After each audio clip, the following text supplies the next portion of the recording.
8 razones por qué el impuesto al patrimonio es una mala idea.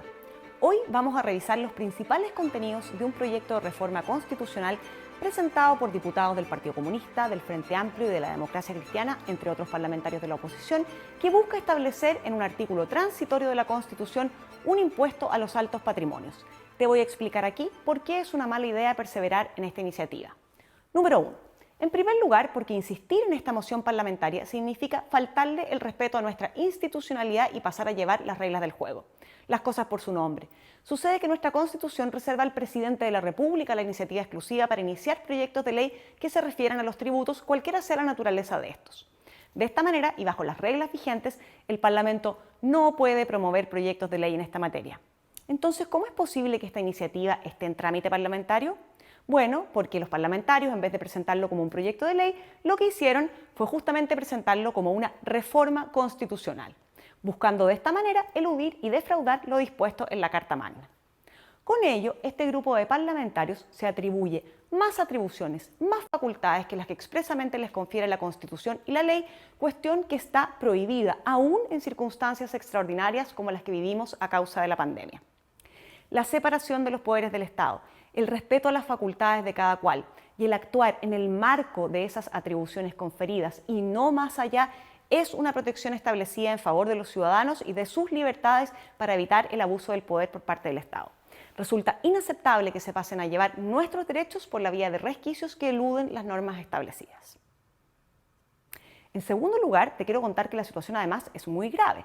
Cabe recordar que las reglas sobre iniciativa exclusiva del presidente de la República para iniciar proyectos de ley en determinadas materias, reglas que por cierto están ahí para ser respetadas y no para ser burladas o sorteadas, no constituyen un capricho, tienen una razón de ser. En efecto, nuestra historia y tradición constituyente nos ha enseñado que estas reglas no son arbitrarias. Un sistema presidencial como el que tenemos en nuestro país es más gobernable cuando el diseño de este tipo de políticas públicas es promovido por el Ejecutivo. Indicar la fuente del financiamiento de los gastos es además una regla que no solamente promueve el principio de la disciplina fiscal, sino que persigue no dañar los programas políticos de gobiernos futuros.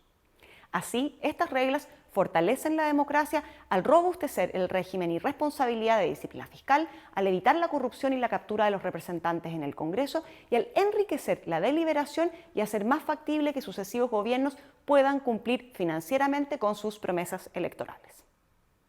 Al mismo tiempo, los parlamentarios, en su afán de eludir las disposiciones vigentes, terminan por trivializar nuestra Constitución y la jerarquía que ha de existir entre las diversas normas del ordenamiento jurídico, al incorporar en la Carta Magna materias que en realidad son propias de ley, de la política pública y no de una carta fundamental. Tercer problema de esta iniciativa.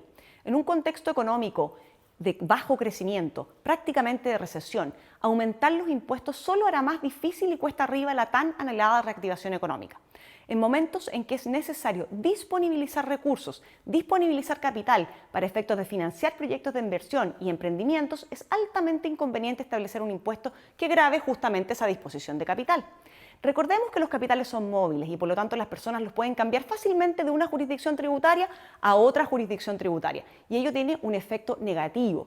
¿Cuál es ese efecto? Se produce una menor disponibilidad de recursos en nuestro país para el desarrollo de proyectos que generan inversión y empleo.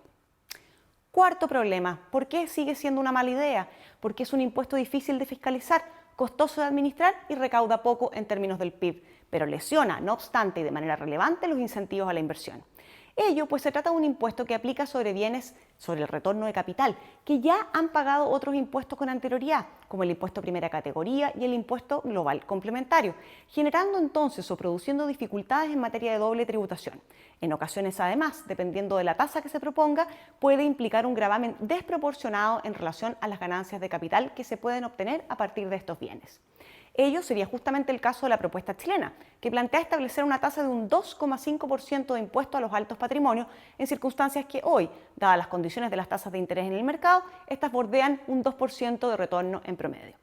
Quinto problema. Consideremos la experiencia internacional. Estudios del Centro de Estudios Públicos, de CLAPES UC y de Libertad y Desarrollo nos muestran cómo la mayoría de los países desarrollados que alguna vez implementaron un impuesto al patrimonio de similar naturaleza, posteriormente lo han derogado. Francia, Finlandia, Alemania, Dinamarca, Irlanda, Holanda, Suecia y Austria, que alguna vez tuvieron un impuesto similar al que se está planteando hoy en Chile, lo han derogado. En los países donde aún permanece, Noruega, Suiza y España, se trata de un impuesto con tasas muchísimo más bajas que las que se plantea en Chile. Para que usted se haga una idea, en Noruega la tasa es de un 0,85%. En España tiene un rango que va de un 0,2% a un 2,5% máximo. Y en Suiza, en Zúrich, la tasa tiene un rango de un 0,05% a un 0,5%, todas inferiores a la tasa de 2,5% que se está proponiendo en Chile y sobre el patrimonio bruto, en circunstancias que la regla general de este tipo de tributos es que se aplica al patrimonio neto de deudas. Asimismo, se observa que la recaudación promedio no supera el 1% del total recaudado por impuestos y en términos de PIB no supera el 0,4%. Sexto problema, la recaudación del orden de 6.500 millones de dólares que la iniciativa dice recaudar y obtener en Chile resulta demasiado alta, ilusoria, dadas las experiencias internacionales. Séptimo problema, hay quienes dicen que este impuesto constituye una señal de solidaridad, de empatía, de justicia. ¿Es realmente así? No. La verdad es que debemos abandonar esta forma emocional de diseñar y debatir las políticas públicas, pues ellas en concreto tienen consecuencias y externalidades que deben ser analizadas seriamente para que no terminen pagando los ciudadanos los platos rotos de las decisiones emocionales de los parlamentarios. Debemos atender a la evidencia, a analizar los incentivos y desincentivos que los impuestos generan y cómo ellos impactan en la población toda.